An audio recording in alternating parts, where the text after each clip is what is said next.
பிடிச்ச முத்தமழை பாடல்ல பாடினது யாருன்னு பாத்தீங்கன்னா சின்மை. ஆனா இதுல தீதா பாடிடுறாங்கோ. ஆனா சின்மை பாடின பிறகு ஏன் சின்மைய பாட வைக்கல அப்படின்னு எல்லாரும் சேர்ந்து கேள்விகள் எழுப்ப அப்புறம் தான் தெரிஞ்சு சின்மையை பேன் பண்ணிட்டாங்கன்னு. இன்னது சின்மையை பேன் பண்ணிட்டாங்களா அப்படின்னு கேட்டு நீங்க பயங்கரமா ஷாக் ஆனீங்க. ஆனா தமிழ் இண்டஸ்ட்ரியில இது முத தடவை கிடையாது. இவங்கள மாதிரி நிறைய ஹீரோயின் சிங்கர்ஸை பேன் பண்ணிருக்கிறாங்க. அதெல்லாம் யாருன்னு தெரிஞ்சுக்கணும்னா இந்த நட்சத்திர ஜன்னல் வீடியோவை ஃபுல்லா பார்க்கணும். சோ வாங்க வீடியோக்குள்ள போகலாம். இந்த லிஸ்ட்ல ஃபர்ஸ்ட் வரப்போறது யாருன்னு பாத்தீங்கன்னா இலியானா. ஆக்சுவலி இடுப்பு அப்படின்னாவே ஃபர்ஸ்ட் சிம்ரன், அடுத்து இலியானா அப்படின்னு சொன்ன ரீசன் எத்தனையோ.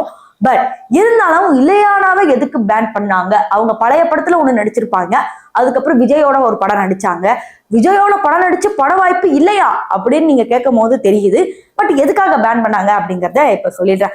ஆக்சுவலி பாத்தீங்கன்னா தெலுங்குலயும் சரி, தமிழ்லயும் சரி, பாலிவுட்லயும் சரி இவங்க பயங்கர பிஸியான ஆக்ட்ரஸா இருந்தவங்க.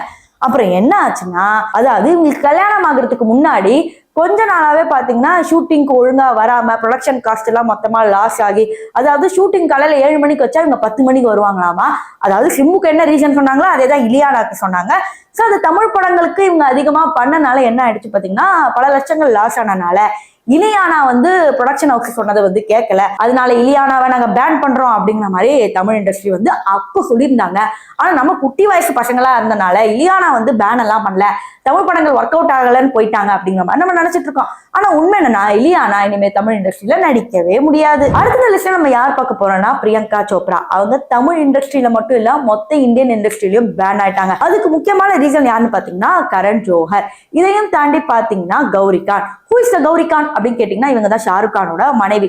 ஆக்சுவலி ஷாருக் கானும் பிரியங்கா சோப்ராவும் ஒரு படம் நடிச்சிருந்தாங்க. அந்த படத்துக்கு அப்புறம் 2 பேரும் நெருங்கி பழகுறது, அதுக்கப்புறம் இவங்களோட ஒரு சில விஷயங்கள்லாம் வெளியே வந்தோடனே அது ரூமரா என்னன்றது தெரியல. பட் பல்வேறு விதமா பாத்தீங்கன்னா பிரியங்கா சோப்ராக்கும் ஷாருக் கானுக்கும் ஏதோ ஒண்ணு இருக்கு அப்படிங்கிற மாதிரி நியூஸ் ஸ்ப்ரெட் ஆன உடனே என்ன ஆயிடுச்சு பாத்தீங்கன்னா, கௌரி கான் அப்பவே ஆக்ஷன் எடுத்துட்டாங்க. ஆக்சுவலி இந்த கரண் ஜோஹர், கௌரி கான் இவங்க எல்லாருமே ஒரே குட்டையில விழுந்த மாட்டாங்க தான். சோ அப்பவே பாத்தீங்கன்னா பிரியங்காவை பேன் பண்ணிட்டாங்க. அதுக்கப்புறம் தான் பிரியங்கா ஹாலிவுட்ல போயிட்டு அங்க ஆடிஷன் போய் அதுக்கப்புறம் படம் நடிச்சு அப்படி பெரிய ஆள் ஆயிட்டாங்க. ஆக்சுவலி இவங்க பாலிவுட்ல இருந்து பேன் ஆனது ரொம்ப நல்ல விஷயம். அதனாலதான் ஹாலிவுட் வரைக்கும் போய் கலக்குறாங்க. அதனால இப்ப வரைக்கும் பாலிவுட் ஸ்டார்ஸ் யாருன்னே தெரியல. இப்ப பிரியங்கா சோப்ராவை பாலிவுட்ல தெரிஞ்சதை விட ஹாலிவுட்ல அங்க போய் நின்னாவே எல்லாருக்குமே பயங்கரமா தெரியும். அந்த அளவுக்கு நம்ம இந்தியா பொண்ணுக்கு ஒரு ஃபேன்ஸ் இருக்கு. இருந்தாலும் இவங்க தமிழ் படங்களெல்லாம் நடிக்க வைக்கலாமேன்னு கேட்டீங்கன்னா, பாலிவுட்ல இருக்கிற சல்லுஜி, ஷார்ஜியே நடிக்க வைக்கல. அப்புறம் எப்படி கோலிவுட்ல இருக்கிற இங்க விஜய்ஜி மட்டும் நடிக்க வச்சிருவாரு அப்படிங்கிற ஒரு சந்தேகம் எல்லாருக்கும் வரலாம். பட் விஜய்ஜி கட்சிக்கு போயிட்டாரு. இனிமே விஜய்ஜியோட பிரியங்கா சோப்ரா நடிக்க மாட்டாங்க. அது மட்டும் இல்லாம இனிமே எந்த இந்தியன் சினிமாலையும் அவங்க நடிக்க மாட்டாங்க அப்படிங்கிற மாதிரி ஒரு நியூஸ் வந்துச்சு. இருந்தாலும் ஏதோ ஒரு படத்துல கமிட் ஆயிருக்காங்க அப்படிங்கிற மாதிரி ஒரு நியூஸ் வந்துச்சு. அது எந்த அளவுக்கு உண்மைன்றது தெரிய வரல. அடுத்த இந்த லிஸ்ட்ல பார்க்க போறது தனுஸ்ரீ தத்தா. யார் இவங்க அப்படின்னு கேட்டீங்கன்னா, இவங்க உங்களுக்கு தெரியாது. விஷால் படத்துல 3ஆவதா ஒரு ரகட்டான ஹீரோயின் வருவாங்கல்ல, இவங்க தான். ஆக்சுவலி இவங்களுக்கு பண வாய்ப்பு கிடைக்கல. இவங்க ஒரு படம் தான் நடிச்சாங்க. இவங்க வேற பாலிவுட்ல ஆஷிக் பனாயா பாட்டுல ஒரு மாதிரி எல்லாம் இருப்பாங்களே, அவங்கள ஏமா பேன் பண்ணாங்க அப்படின்னு கேட்டீங்கன்னா, பேன் பண்ணாங்க. ஏன்னு பாத்தீங்கன்னா, இந்த மீட்டு விவகாரத்துல பல பேர் யார் யாரு பாலியல் தொல்லை கொடுத்தாங்களோ அதெல்லாம் வெளிப்படையாவே ஹீரோயின்ஸ், சிங்கர்ஸ் எல்லாருமே சொன்னாங்க இல்லையா. அதுல சின்மையும் ஒருத்தவங்க. சோ அதுல இவங்களும் இருந்திருக்கிறாங்க. அப்ப இவங்க யார் மேல படி சொன்னாங்கன்னா, இந்த நுவா பெக்கர் அப்படிங்கிற இந்த ஆக்டர் மேல பல குற்றச்சாட்டுகள் அடுக்கடுக்கா வச்சாங்க.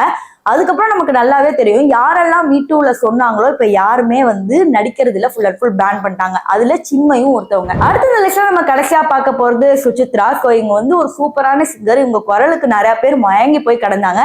இவங்களை ஹீரோயினா கூட நடிக்க வைக்கலாம் அப்படின்னு அந்த காலத்துல இவங்க பயங்கரமான ஃபேமஸ்.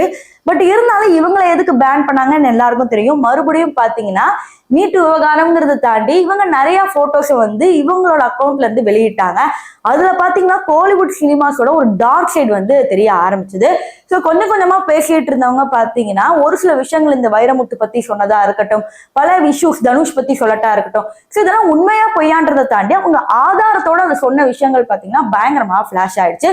ஸோ அதுல இருந்து பாத்தீங்கன்னா சுசித்ராவை ஃபுல்லாவே பேன் பண்ணிட்டாங்க. அதுக்கப்புறம் இவங்களுக்கு டிவோர்ஸ் ஆயிடுச்சு அப்படிங்கிறது கூட எல்லாருக்குமே தெரியும். வீடியோவோட கடைசி பகுதிக்கு வந்துட்டோம். இந்த லிஸ்ட்ல கடைசியா பேன் பண்ணது வேற யாரும் இல்ல, நம்ம அசின் தங்கம் தான். ஆக்சுவலி அசின் நடிச்சதே ஒரு 5-6 படம் தான். ஆனா அந்த படத்தை ரிப்பீட்டா பார்த்து கிட்டத்தட்ட 50 படத்துக்கு மேல நடிச்சிட்டாங்க அப்படிங்கிற மாதிரி நம்ம நினைச்சிட்டு இருக்கோம். பட் அசின் நிறைய படத்துல இருந்து டிராப் ஆயிட்டாங்க. பிளஸ் மைக்ரோமேக்ஸ் நிறுவனரை கல்யாணம் பண்ணிட்டு அதோட காணாம போனவங்கன்னா வரவே இல்லை. இப்ப அசினை எதுக்கு பேன் பண்ணாங்க அப்படிங்கிறது நிறைய பேருக்கு ஒரு டவுட் இருக்கும். என்ன ஆச்சுன்னு பாத்தீங்கன்னா, அசின் காவலன் படத்துக்கு நடிக்கிறதுக்கு முன்னாடி பாலிவுட்ல பயங்கரமா சல்லுஜியோட ஒரு டான்ஸ் போட்டிருப்பாங்க. ஆக்சுவலி அந்த படம் பயங்கர ஹிட் ஆனனால அங்க அஸ்வினுக்கு ஒரு புதிய மவுசு கிரியேட் ஆக ஆரம்பிச்சது. இப்போ ஸ்ரீலங்கால ஒரு ஷூட் இருக்கு. அது மட்டும் இல்லாம அங்க IIFA இந்த ஐஃபான் சொல்லுவாங்க பாத்தீங்களா, இந்த விருது விழா பாலிவுட்ல இருந்து எல்லா ஆக்ட்ரஸையும் வரவழைச்சு விருது கொடுத்து இது எல்லாமே நமக்கு தெரியும். இது எங்க நடக்குதுன்னா ஸ்ரீலங்கால. இப்போ இதே டைம்ல தான் என்ன பிரச்சனை நடக்குதுன்னா, இந்த இலங்கை தமிழர்களோட பிரச்சனை பெருசா வெடிச்ச ஒரு ரீசன் அது. மீனவர்களை பல பேர் சுட்டு கொண்டு அது ஒரு பெரிய எழுச்சியாவே வெடிக்க ஆரம்பிச்சது. அப்ப எல்லாருக்கும் இங்க இருந்து என்ன ஆர்டர் போட்டாங்கன்னா, தமிழ் நடிகைகள் யாருமே ஸ்ரீலங்காக்கு போக கூடாது அப்படிங்கிற மாதிரி ஒரு ஆர்டர் போட்டாங்க. ஆனா அதையும் மீறி அஸ்வின் போயிருந்தாங்க. அங்க போன பிறகு அவங்க நிறைய ரீசன் சொன்னாங்க. ஷூட்டிங் இருக்கு, தவிர்க்க முடியாத காரணம். இருந்தாலும் அங்க தவிச்சுக்கிட்டு இருந்த மக்களுக்கு எல்லாருமே அஸ்வின் ஹெல்ப் பண்ணாங்க. அந்த போட்டோஸ் கூட ரிலீஸ் ஆச்சு. பட் என்னதான் ரிலீஸ் ஆனாலும் தமிழ் இண்டஸ்ட்ரி ஒத்துக்கவே இல்லை. அஸ்வினை ஃபுல் அண்ட் ஃபுல் பேன் பண்ணிட்டாங்க. அதுக்கப்புறம் பாலிவுட்ல நடிப்பாங்கன்னு பார்த்தா நல்லா நடிச்சிட்டு இருந்தாங்க, பாலிவுட்லயும் காணோம். அதுக்கப்புறம் மைக்ரோமேக்ஸ் நிறுவனரா கல்யாணம் பண்ணிட்டாங்க. அதுக்கப்புறம் மைக்ரோமேக்ஸே தடை பண்ணிட்டாங்க. அப்ப இவங்க எங்கதான் இருக்காங்க அப்படின்னு கேட்டீங்கன்னா அதுதாங்க இப்போ வரைக்கும் தெரியல. கடைசியா இவங்க இன்ஸ்டாகிராம்ல போட்ட இந்த போட்டோ மட்டும் தான் அவைலபிளா இருக்கே தவிர இவங்க எங்க இருக்காங்க, என்ன பண்றாங்க, இவங்க குழந்தைங்க என்ன பண்ணுது, இவங்க புருஷன் என்ன பண்றாங்கன்னு யாருக்கும் எதுவுமே தெரியாது. பட் இண்டஸ்ட்ரியில இருக்கிறவங்க இப்போ வரைக்கும் ஃப்ரெண்ட்ஸா இருக்கிறதா பேசிட்டு இருக்காங்க. சோ இந்த லிஸ்ட்ல பேன் பண்ணிட்டாங்க அப்படின்னு கேட்டு நீங்க ரொம்ப சோகமா இருப்பீங்களா?